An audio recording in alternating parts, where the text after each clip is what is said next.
She's back by popular demand. She is Dr. Jeanette Betancourt, Senior Vice President for U.S. Social Impact at Sesame Workshop. Thank you so much for having me. Do you know you're one of our favorite guests, right? Oh my goodness, do you know you are one of my favorite shows, and to be here, it's such an honor. I'm sorry, did you say I was your favorite host? Host and show. I will stop Host fishing. And no, show. No.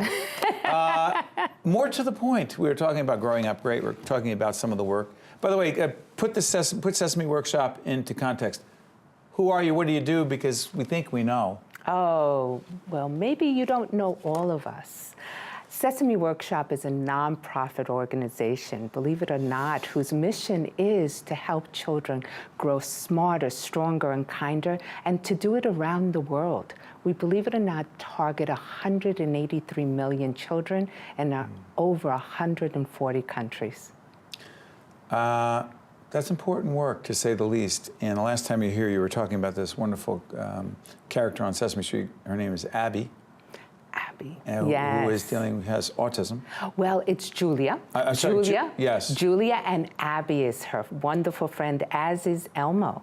Oh, that's okay. Both of them are there. Wonderful. And introduce Julia, who is... Julia is the one who has autism. She's a 4-year-old little Muppet who has autism. And Abby's her good friend. And Abby is her good friend. But Elmo is the one who really guides both Big Bird and Abby to understand Julia's autism. Why is it that Elmo always brings people together? Because he's 3.5, curious, and just very sensitive, and understands friendship, just like all 3.5-year-olds. Yeah. Well, one of the things I want to talk about is this initiative, one of the newest initiatives you're involved in with your colleagues, that does make a difference. It's called Words Are Here, There, and Everywhere. What is it? Absolutely.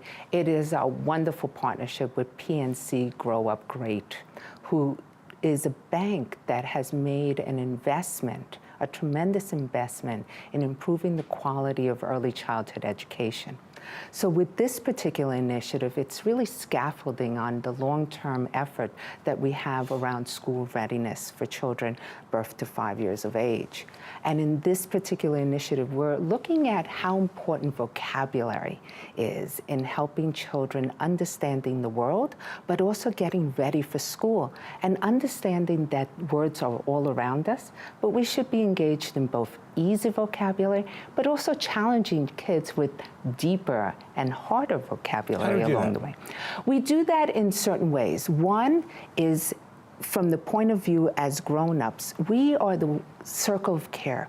We're often there in discussions and opportunities in the everyday moments. So it's taking advantage of the everyday moments and highlighting them through conversations. But talking about what's around you, talking about the colors, the shapes, talking about what is happening in the moment, the experiences, talking about feelings as well, using all those words to express yourself. Sorry for interrupting. How old are these children we're talking about, the target population? Oh, these are preschoolers. These are kids in the ages of 3 to 5 years of age. It's the fundamental part where really expanding their brain development and their understanding of the world. And we do that through conversation, and we use words, vocabulary to do that. You know, it's so interesting, Jeanette, we've had you on so many times, and each time you teach us something new, but I'm thinking about for parents watching right now, who want to take what you're saying and use it with their young children. It is not enough to put a child or place a child in front of a television set or some sort of screen. I'm good for the next hour. How is it that different from what you're describing? Because this appears to talk about much more engagement. Right. I think you used the right word. It's engagement. Now, when we're looking at technology or screen time, it's the quality of that screen time. Not just the amount of time? It's not the amount of time, it's the engagement and the quality of that screen time. Obviously, it shouldn't be your predominant experience. And keep in mind that screen time is a tool. It's another tool, just like a book is. We're introducing it.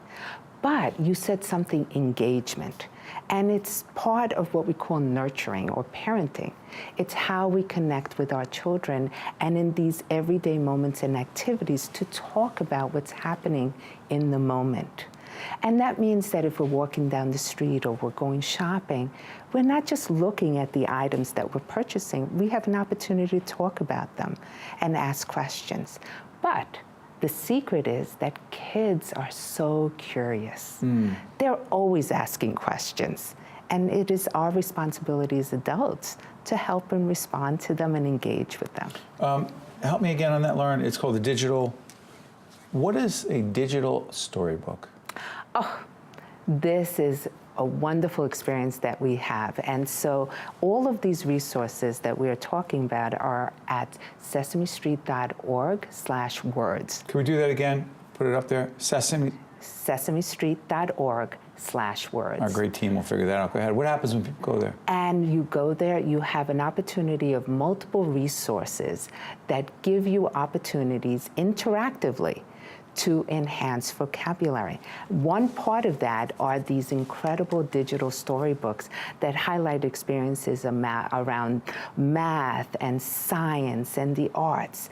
And the way we do that is by creating an interactive experience where you see the words highlighted as they're happening.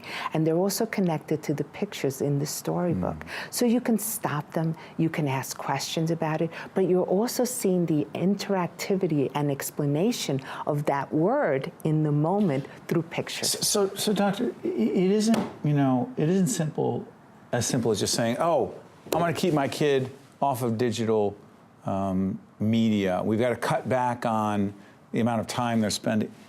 Yeah, we do need to do that, but the question is, what is that time like? How is that time being spent? And frankly, for us as parents, to what degree are we doing this thing called engaging? And I don't want to get too deep into the weeds here, but with our daughter, who's a little bit past the age you're talking about, but I remember the temptation to just let the show go. But I realized that there are times that I'm sure there are words that are being used that she wouldn't know, and I would say, Olivia, what about that word? And she'd repeat the word and try to say what she thought it meant.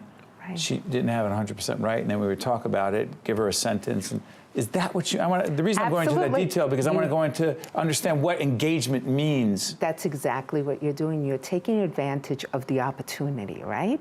You're saying, oh my gosh, here's a word or a concept that she's interested in, and we have an opportunity to extend it. And maybe she didn't get it right, which is absolutely right. That's part of the way kids learn and grow. We ask questions, and there may be times that we make mistakes, but having the opportunity to explore that mistake is even better. You're finding out why that response necessarily wasn't the right definition, but there's a way to explain it and discover it again. I ask you this every time. I got 20 seconds left. I ask you this every time, Jeanette, when you're on with us. 1 to 10, how much do you love your job? It's like over the top 10 multiplied, like Google-wise. You are. Thank you. I tell you this also every time. You're one of my favorite guests of all time. Oh, thank you so much. Thank you so much. That's great. Hi, I'm Cecilia Zalkin. It costs much more to care for an infant than for an older child, and many New Jersey child care centers don't have the funding they need. Because of this, many children in New Jersey don't have their basic needs met. Right from the start, NJ is dedicated to supporting this vulnerable population, children from birth to age 3. We know that the early years are the most critical, and we believe that every child deserves a bright beginning and a healthy future. Also brought to you by Hackensack Meridian Health and by Seton Hall University.